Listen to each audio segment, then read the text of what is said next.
Okay so नमस्ते guys, welcome to another session of the climatology. So इसमें climatology cover कर रहे हैं हम, जिसमें हम 5 लेक्चर ऑलरेडी हो चुका है हमारा। ठीक है, और ये 6वां लेक्चर है जिसमें elements of weather and climate कर रहे हैं, जिसमें इंसोलेशन हो गया है और एटमॉस्फेरिक टेम्परेचर हो गया है। उसके अलावा एटमॉस्फेरिक प्रेशर भी हो गया है और टाइप्स ऑफ विंड भी हो गया है। अभी जो है ये एटमॉस्फेरिक ह्यूमिडिटी की बारी है।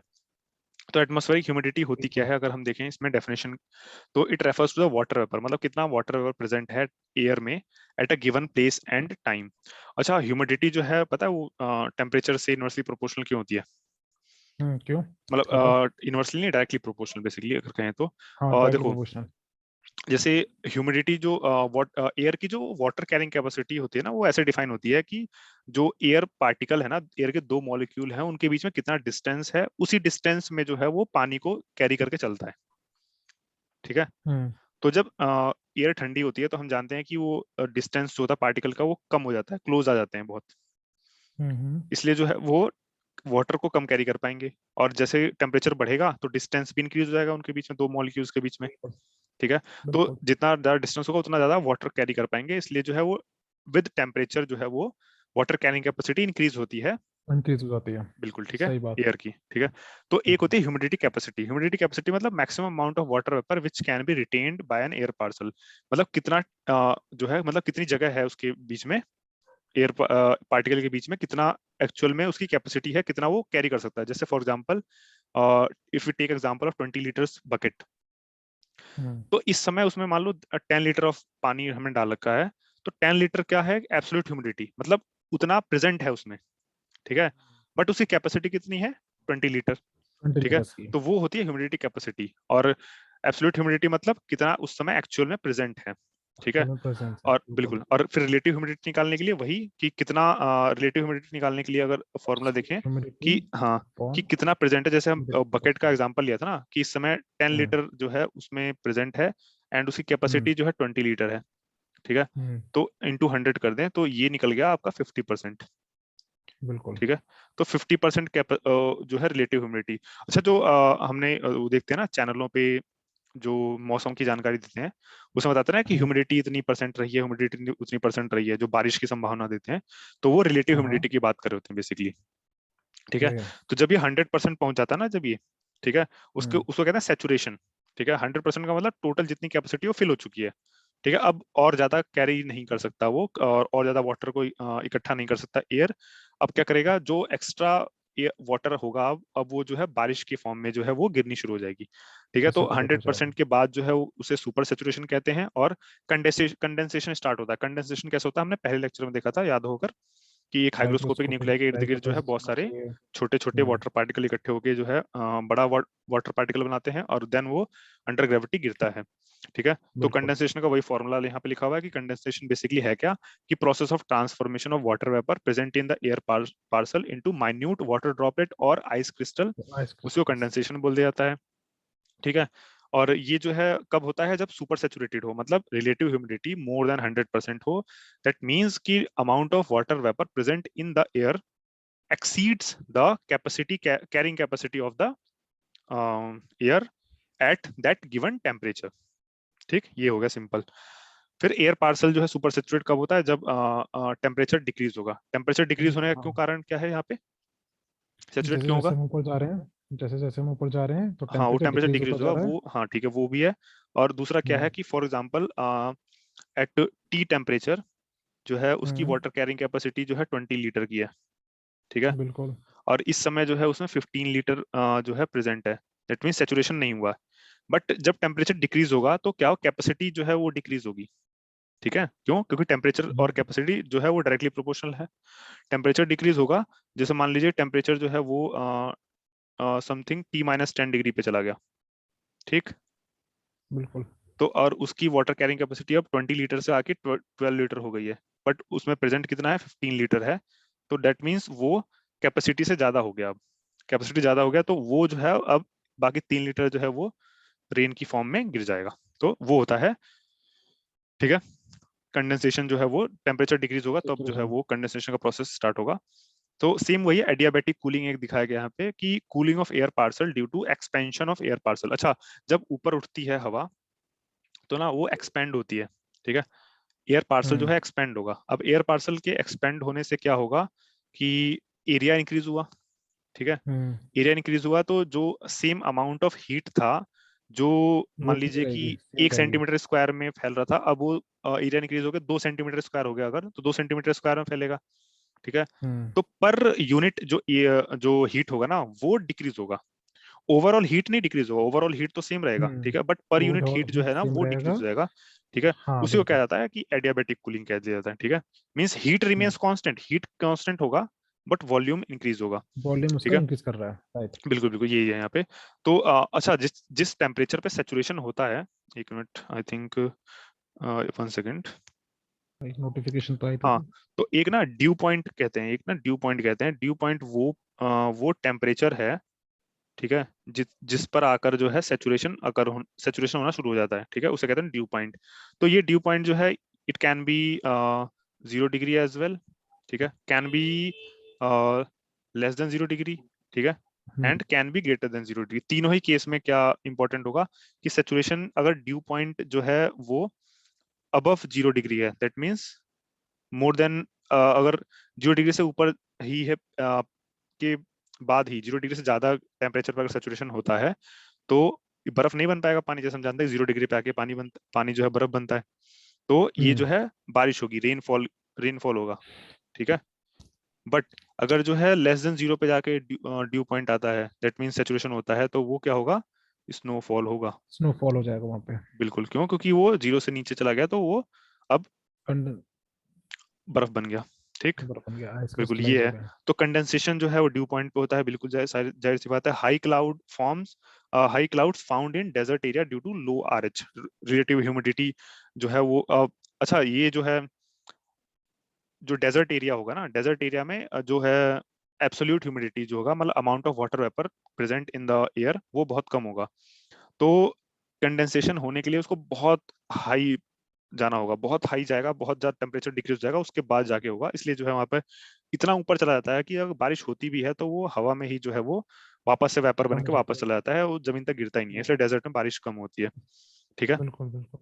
तो वही due to adiabatic cooling the condensation takes place at certain elevation from ground which results in form of cloud बन जाता है, ठीक है। क्लाउड जो है वो क्या है, हमने देखा था वाटर वेपर नहीं है, क्लाउड जो है वाटर ड्रॉपलेट है, ठीक है, छोटे छोटे वाटर बिल्कुल। ड्रॉपलेट का है जो कि सस्पेंडेड है एक सर्टेन हाइट पर। अच्छा, हाइट की जब बात करें तो हाइट की बेसिस पर जो है क्लाउड्स को जो है दो बार हिस्सों क्लाउड्स में को बांटा हम जा सकता है। डिफरेंशिएट करते हैं। मतलब एक तो हाइट की बेसिस हम्म। पर, ठीक है, और एक इन्वर्जन की बेसिस पर। तो हाइट की बेसिस पर 3 हिस्सों में डिवीजन है इसका, ठीक है। हम्म। एक तो है मोर देन 6 किलोमीटर के ऊपर जब रहेगा तो हाई क्लाउड्स, ठीक है, जो बारिश नहीं करते हैं, ठीक है।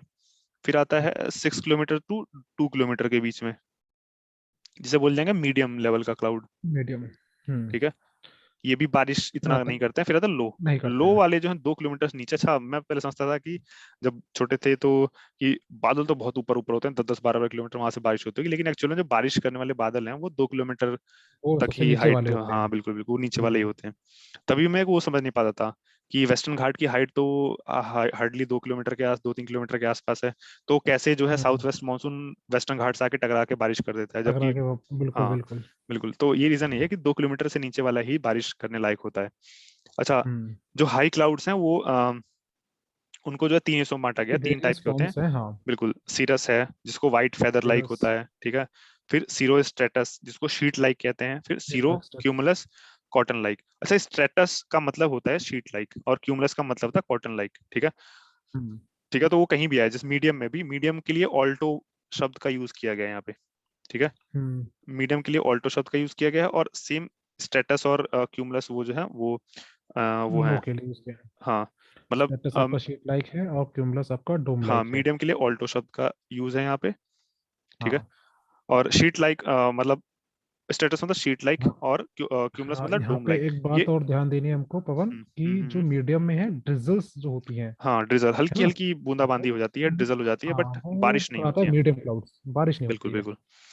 फिर आते हैं लो वाले में। लो वाले में जो 5 तरह के क्लाउड्स होंगे, एक तो होगा स्ट्रेटस जो सीधा जैसे हमने देखा हाँ। शीट लाइक, क्यूमुलस डोम लाइक, फिर होता है कि स्ट्रेटो क्यूमुलस, स्ट्रेटोक्यूमुलस जो होगा वो एक ऐसा है कि वो भी ड्रिजल करेगा, ठीक है, बट वो भी रेनफॉल नहीं करेगा, ठीक। बिल्कुल। फिर आते हैं जो है निम्बस क्लाउड। निम्बस जो है वो मोस्ट जैसे इम्पोर्टेंट। हिंदुइज्म में इंद्र देवता होते हैं ना, गॉड रेन के, बारिश के देवता, ऐसे ही ग्रीक गॉड होते हैं एक निम्बस, निम्बस। ठीक है, वो जो है बारिश के देवता हैं, तो इसलिए निम्बस जो नाम होगा ना वो होगा बारिश के लिए, ठीक है। तो निम्बस जिस बिल्कुल। क्लाउड के नाम में आएगा ना वो बारिश कर कहलाएगा। तो एक होता है स्ट्रेटोनिम्बस, ठीक है। एक होता है स्ट्रेटो हमने फिर देखा, क्यूमुलोनिम्बस। स्ट्रेटो मतलब sheet like. Sheet sheet like like. का मतलब क्या होगा कि वो एकदम यूनिफॉर्मली हाँ। डिस्ट्रीब्यूट होगा शीट की तरह, ठीक बिल्कुल है, बिल्कुल ठीक बिल्कुल। है। और ये ब्लैक क्लाउड जैसे बोलते हैं ना, काले बादल, पानी तो बरसा, मतलब काले बादल जो होते हैं वही बारिश वाले बादल होते हैं, ठीक है, सफेद और वो नीले नहीं होते हैं, ठीक है। और फिर जो क्यूमुलोनिम्बस होगा, सबसे खतरनाक जो होता है वो होता है क्यूमुलोनिम्बस, ठीक, क्यों? क्योंकि वो डोम शेप होता है और मतलब 10 से 12 किलोमीटर नीचे से लेकर ऊपर तक 10 से 12 किलोमीटर के उसमें फैला होता है। और जो लाइटनिंग होती है ना, लाइटनिंग कंडक्टर, वो सब जो है क्यूमुलोनिम्बस में होता है। उसका रीजन क्या है कि मान लो 10 से 12 किलोमीटर की हाइट तक जो है बादल गया है, अब नीचे से जो पार्टिकल है ना, वो क्या होता है, जब गर्म होता है पार्टिकल वो ऊपर उठता है, ठीक। हमने अब पढ़ा था जो राइज होगा बिल्कुल तो वो हाँ, राइज असेंट। होगा। अब नीचे से क्या है, पार्टिकल जो है वो एयर पार्टिकल या वाटर पार्टिकल जो भी है ड्रॉपलेट के साथ, तो वो उठ रहे हैं ऊपर। अब जब टॉप पे हम्म पहुंच गया बादल के, ठीक है, बादल पे हम्म टॉप पे पहुंच के वो ठंडा हो गया, ठीक है, हम्म। तो वो रिवर्स मार देगा। ठंडा क्या है, नीचे आता है, ठंडे की प्रॉपर्टी क्या है, नीचे आती है वो। बिल्कुल तो बिल्कुल। ऊपर से क्या है, ठंडा पार्टिकल नीचे नीचे आ रहा है, नीचे से गर्म पार्टिकल जो ऊपर जा रहा है, तो वो जब हम्म। टकराते हैं आपस में, फ्रिक्शन। वो इतना तेज फ्रिक्शन होता है कि वो चार्ज प्रोड्यूस होता है, हम्म। वही लाइटनिंग का सोर्स होता है, मेजर लाइटनिंग का।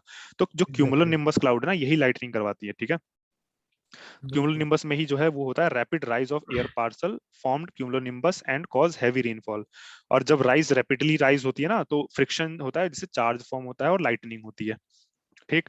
और लाइटनिंग की वजह से जो है थर्मल एक्सपेंशन होता है, नॉन जाहिर जाहिर एक्सपेंड सी होता बात है, है जिससे एक्सपेंशन होगा एयर थंडरिंग का, होती है। टेम्परेचर बढ़ता है ना, जिससे थंडरिंग जो गरजने की आवाज आती है, वो थंडरिंग वो होता है। फिर हाई रेनफॉल जो है वो गस्टी विंड्स, गस्टी विंड्स स्क्वैल को कहते हैं, जो ग्राउंड के आसपास जो हवाएं चलती है ना, बहुत तेज हवाएं चलने लगी ग्राउंड के आसपास, अगर कभी इस तरह के रेनफॉल में महसूस किया हो, ठीक है, जो कि ड्यू टू हाई रेनफॉल जो एयर है वो नीचे ड्रैग हो जाता है और नीचे ग्राउंड के आसपास ही बहने लगता है, उसी को स्क्वैल बोल दिया जाता है, स्क्वैल, SQUAL, ठीक है। और जो क्यूमुलर निम्बस क्लाउड होता है वही जो है वो ठीक है, ओले, हेल स्टॉर्म। स्टॉर्म होता है वो भी वहीं से होता है। और फिर जो स्ट्रेटोनिम्बस जो स्ट्रीट लाइक है, वो थोड़ा सा मतलब बारिश तो होती है, वो भी अच्छी बारिश शुरू कर रहा था, ठीक है, बट इतना वो नहीं होता, इतना वॉयलेंट नहीं होता है जैसे ये क्यूमुलर निम्बस है ना, वो लाइटनिंग थंडर ये सब चीज इसमें नहीं ऑब्जर्व थंडर की जाती स्टॉर्म है। ये सब नहीं मिलेगा, हाँ, इसमें बस एक सिर्फ बारिश, ग्रेजुअल राइजिंग ऑफ इसमें एयर बारिश होगी होती है और नॉर्मल, बारिश हो जाएगी ठीक है। बस। फिर एक तो जो है हाइट के बेसिस पे ये 3 तरह के डिवीजन है, हाई मीडियम लो।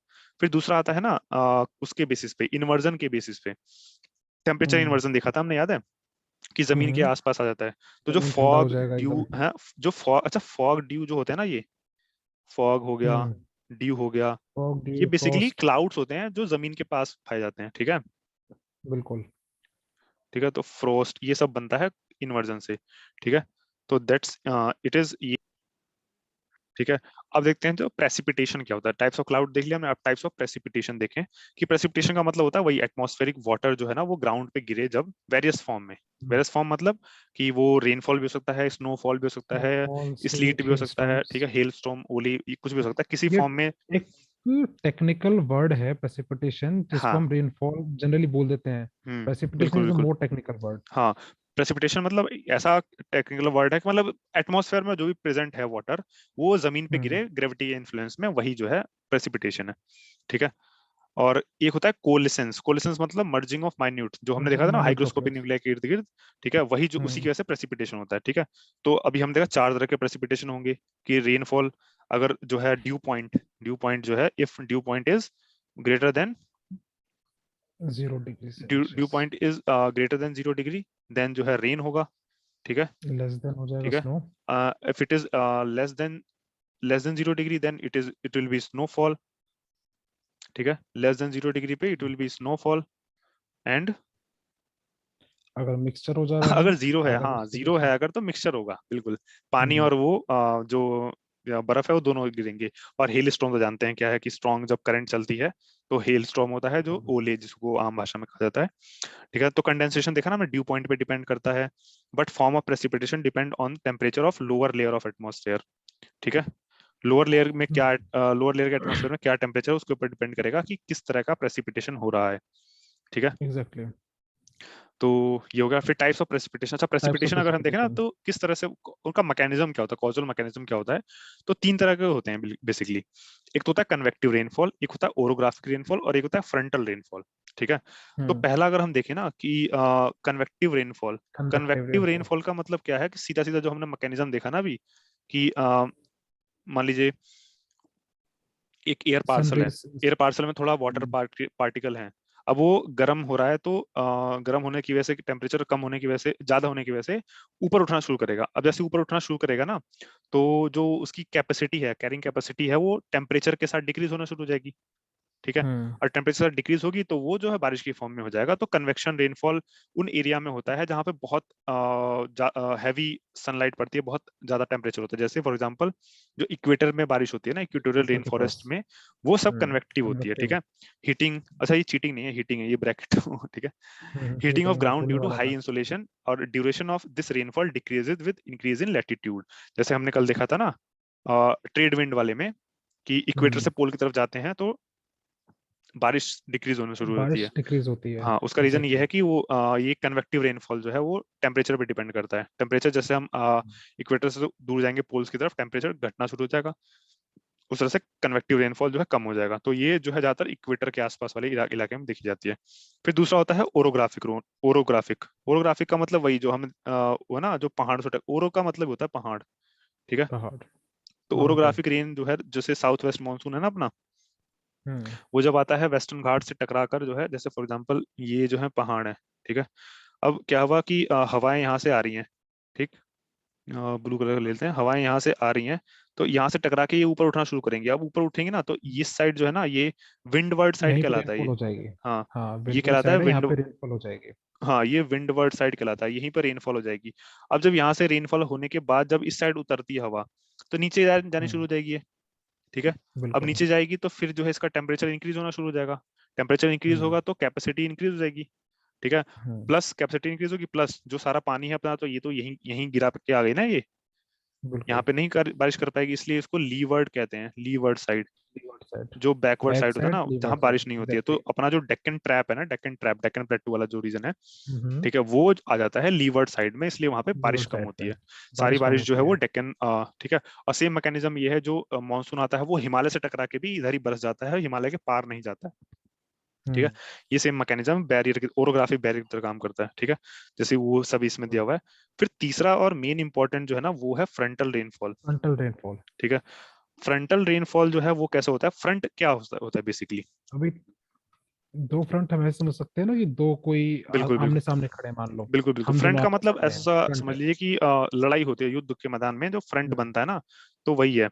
ठीक है, अच्छा फ्रंट बनने के लिए ना क्या, फ्रंटल रेनफॉल समझने से पहले एक होता है एयर मास। एयर मास क्या होता एयर है मास। कि एक पर्टिकुलर हाइट पर, एक पर्टिकुलर H1 पर, और टेम्परेचर जो है सेम रहे पूरे एरिया का, मतलब पूरे जितने भी हैं, जैसे फॉर एग्जांपल कि 100 मीटर की हाइट पर जो है जितने भी एयर पार्टिकल हम देखें उसका। कुछ किलोमीटर के एरिया में, ठीक है, उस सबका टेम्परेचर सेम हो तो उससे बोल देंगे एयर मास है, पर्टिकुलर एयर मास है।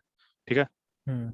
मतलब एक तरीके से बेसिकली कि extensive body of air in which physical properties like temperature, humidity सब रिमेन मोर और लेस सेम और यूनिफॉर्म हॉरिजेंटली, मतलब एक पर्टिकुलर हाइट पे सब कुछ सेम रहेगा। ठीक है, ऑफ कोर्स हाइट इंक्रीज होगी तो टेम्परेचर डिक्रीज होगा, हाइट डिक्रीज होगी टेम्परेचर इंक्रीज होगा, वो अलग चीज है। बट एक पर्टिकुलर हाइट पे सारी प्रॉपर्टी सेम होगी तो उसे बोल देंगे एयर मास। ठीक है, और एरिया जहाँ पे एयर मास डेवलप होगा उसे बोल देंगे सोर्स रीजन। ठीक है, और सोर्स रीजन का फॉलोइंग एरिया क्या होता है, अच्छा ये हम जो बात करें ना, ये एक्स्ट्रा ट्रॉपिकल साइक्लोन के में ज्यादातर अप्लाई होता है। तो एक्स्ट्रा ट्रॉपिकल साइक्लोन की खासियत क्या होती है, वो कई हजारों किलोमीटर पे एरिया में फैले होते हैं। ठीक है, और it should be thousand of square extensive, kilometre thousand का ऑफ होता square kilometre, and it must be internally homogeneous with respect to temperature and moisture availability. और एटमॉस्फेरिक स्टेबिलिटी होनी चाहिए। एटमॉस्फेरिक स्टेबिलिटी होनी चाहिए क्योंकि सब्सिस्टेंस ऑफ एयर एटमॉस्फेरिक, होता है वहाँ पे। एटमॉस्फेयर स्टेबल होगा तभी तो जो है सब कुछ प्रॉपर्टी सेम हो पाएंगे ना, टेम्परेचर, हम्म। ह्यूमिडिटी। अगर मान लीजिए एटमॉस्फेयर स्टेबल नहीं है, बहुत तेज हवाएं चल रही है वहाँ पे, ठीक है, तो तो वो जो है बिल्कुल। मिक्स कर देगा ये सब चीज को। सेम नहीं रह पाएगा। होमोजेनियस वाला जो कंसेप्ट है वो हाँ, खत्म हो वो जाएगा और खत्म हो सब जाएगा चीजें बिल्कुल। चेंज हो जाएंगी। ठीक है, तो जहाँ पे सब्सिडेंस होता है ना, जैसे पोलर वाला हाई रीजन है, ठीक है, उसके बाद सब ट्रॉपिकल हम्म हाई जोन है, जो हमने पहले उसमें देखा था, पहले प्रीवियस लेक्चर में देख चुके हैं। तो ये सब होता है, ये 3 कंडीशन है जो एयर मास बनने के लिए जरूरी है। ठीक है, तो जो कॉन्टिनेंट के बेसिस पर, कॉन्टिनेंट मैरीटाइम के बेसिस पर, और पोलर और ट्रॉपिकल के बेसिस पर इनको 4 हिस्सों में बांटा गया। ठीक है, बेसिकली 2 हिस्सों में मान लीजिए कि एक पोलर, ठीक है, और दूसरा हम्म दूसरा ट्रॉपिकल। ठीक है, अब पोलर में भी बिल्कुल। 2 हिस्से होंगे, एक तो कॉन्टिनेंट होगा, ठीक है, हम्म एक होगा एम यानी मैरीटाइम। ठीक है, मेरे टाइम। मैरीटाइम यानी समुद्र। ठीक, और सेम हम्म सेम चीज जो होगा वो यहाँ भी होगा, ट्रॉपिकल वाले में, ट्रॉपिकल में भी होगा कॉन्टिनेंट, और ट्रॉपिकल में कॉन्टिनेंट मैरीटाइम और होगा। मेरे टाइम। ठीक है, तो इस तरह से करके 4 तरह से जो है हमारी वो बनती है, एयर मास बनती है, 4 पर्टिकुलर एयर मास बनेंगी। ठीक है, क्या क्या बनेंगी? एक तो होगा सीपी, क्या, कॉन्टिनेंटल पोलर। ठीक है, एक बिल्कुल। होगा एमपी, मैरीटाइम पोलर, फिर होगा सीटी, कॉन्टिनेंटल ट्रॉपिकल, फिर होगा एमपी, मैरीटाइम ट्रॉपिकल। अब इन सबकी टॉपिकल कुछ कुछ खासियत होंगी, जैसे फॉर एग्जांपल सीपी जो प्रॉपर्टीज है ना, हैं बिल्कुल। सीपी जो है ना, वो क्या है, कॉन्टिनेंट और पोलर एरिया है, मतलब ओवर कॉन्टिनेंट इन high latitude area, high latitude मतलब जो है इक्वेटर से दूर। और जाहिर सी बात है ये कोल्ड होगी, और उस पे बन रही है कॉन्टिनेंट पे, तो ड्राई भी होगी। ठीक है, तो ये फॉग और फ्रॉस्ट कॉस्ट कॉज करती है, ये कोल्ड वेव जनरेट करेगी, जहां जहां भी जाएगी वहां कोल्ड वेव जनरेट करेगी, जाहिर सी बात है, और एग्रीकल्चर को नेगेटिवली अफेक्ट करेगी।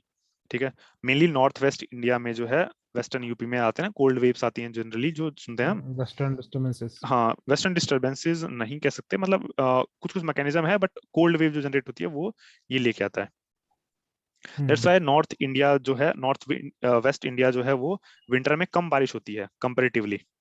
ठीक है, अभी जो हो रही है ना बिल्कुल। वेस्टर्न डिस्टर्ब में, उसको इसका मैकेनिज्म देखेंगे, लेकिन वैसे कम बारिश होती है। ठीक है, वो कहते हैं ना कि पछुआ हवाएं चल रही हैं, जो कि पैर फट जाते हैं, होठ फटने लगते हैं, क्योंकि उसमें वो वो नहीं वाली होता, है ड्राई होता है वो बिल्कुल। ड्राई। फिर आता है एक मॉइस्चर एमपी, लेके जाता था बेसिकली वो। मॉइस्चर नहीं होता, बिल्कुल बिल्कुल। फिर हम्म, होता है एक एमपी, मैरीटाइम पोलर। अब मैरीटाइम है तो अच्छा, पोलर में तो कूल होगा, मैरीटाइम में तो मॉइस्ट होगा, ये ओशन के ऊपर मॉइस्ट डेवलप होगा। होगा हाई लेटीट्यूड में।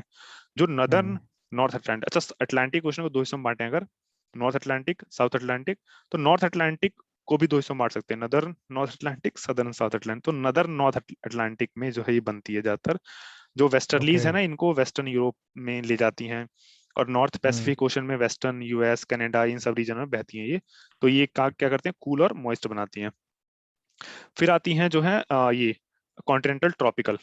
ठीक है, कॉन्टिनेंटल है तो क्या होगा, ड्राई होगा, ट्रॉपिकल एरिया में है ड्राई होगा। ट्रॉपिकल है तो गर्म होगा। ठीक है, ड्राई और गर्म, ये ड्राई सहारा और गर्म रेगिस्तान, थार बिल्कुल। रेगिस्तान, ये सब बनती हैं समर एरिया में, वार्म एंड ड्राई, ये हीट वेव्स लेके लू आती हैं। एक इसका एग्जांपल है। हाँ, हीट वेव्स लेके आते हैं, लू, इससे भी नॉर्थ इंडिया अफेक्ट होता है। ठीक है, हम्म और अच्छा, नॉर्थ इंडिया क्यों अफेक्ट होता है, एक चीज हमने, एक चीज नहीं देखा शायद, कि अगर ये धरती है, तो जो ये है ना, इंटर ट्रॉपिकल कन्वर्जेंस जोन यहाँ बनता है। ठीक है, हम्म यहाँ पे सब ट्रॉपिकल हाई बनता है, यहाँ सब पोलार लो बनता है। ठीक है, और यहाँ पे सेम नीचे होता है। तो जब हम्म आ, जुलाई का महीना होता है, जून जुलाई का महीना होता है, जब सन सीधे इस पर चमक रहा होता है ना, तो इंटर ट्रॉपिकल कन्वर्जेंस जोन है ना, वो यहाँ शिफ्ट हो जाता है। ठीक है, हाँ। और बाकी प्लेट और ऊपर धीरे धीरे शिफ्ट हो जाती हैं, और नीचे वाला जो है ना, ये जो पोलर वाला एरिया है, वो एक्सपेंड हो जाता है। ठीक है, सेम होता है जब नीचे वो होता है, जब सूरज जो है डायरेक्टली नीचे चला जाता है ट्रॉपिक ऑफ कैप्रिकॉर्न पे। ठीक है, तो जब ट्रॉपिक ऑफ कैप्रिकॉर्न पे चला जाएगा इस जगह पे, तो आईटीसीजेड जो है नीचे शिफ्ट हो हाँ, ट्रॉपिकल जाएगा। कैप्रिकॉर्न पे सूरज चला जाएगा, तो आईटीसीजेड यहाँ शिफ्ट हो जाएगा, और जो ये पोलर वाला बेसिकली एरिया है ना, ये ऐसा वाला, इसलिए हो रहा ये है। ये यहाँ तक बेसिक शिफ्ट हो जाएगा, पोलर वाला एरिया। ठीक है, हाँ बिल्कुल तो बिल्कुल। इसी वजह से जो है नॉर्थ इंडिया तक आ जाता है। अच्छा, हिमालय जो है इसको रोक के रखते हैं, वरना हिमालय नहीं होते तो ये पूरा पूरे भारत को कवर कर कोल्ड लेता है, पूरा डेजर्ट। भारत जो है डेजर्ट बन जाता है, बिल्कुल ये। Cold desert. हाँ इट वुड हाँ, बी कोल्ड डेजर्ट। बिल्कुल बिल्कुल। तो फिर एक है हाँ। मैरीटाइम ट्रॉपिकल, अब मैरीटाइम है, ट्रॉपिकल है, यानी गर्म और वेट, मॉइस्ट। मॉइस्ट। वेट। ये सब ट्रॉपिकल ओशन के ऊपर डेवलप करता है, वार्म होगा, मॉइस्ट होगा, और ट्रॉपिकल पार्ट जो होगा कॉन्टिनेंट का वो अफेक्ट होगा। साथ में साउथ वेस्ट मानसून जो है वो लेके आता है, ये रेनफॉल लेके आता है, गुड होता है फार्मर्स के लिए। तो ये सब चीजें होता है। अब जो फ्रंट रह गया, फ्रंट बेसिकली जो है ना, वो उसका मैकेनिज्म है एक्स्ट्रा ट्रॉपिकल साइक्लोन का। तो आज बिल्कुल। के लिए जो है इतना टाइम बचा नहीं है, तो इसको जो है नेक्स्ट लेक्चर में ही कवर कर पाएंगे। तो फ्रंट को जो है हाँ, नेक्स्ट ये में कवर पूरा करेंगे, पूरा ठीक साइक्लोन वाले रहेगा में। क्योंकि ठीक है। हाँ, हाँ तब साइक्लोन तक और इसको रिलेट कर पाएंगे आराम से हम बिल्कुल फ्रंट से। साइक्लोन को रिलेट कर पाएंगे, और फ्रंट को जो है स्पेशली उसमें कवर करेंगे। तब तक के लिए ठीक है, तब तक के लिए stay tech tuned. Care, device. बिल्कुल।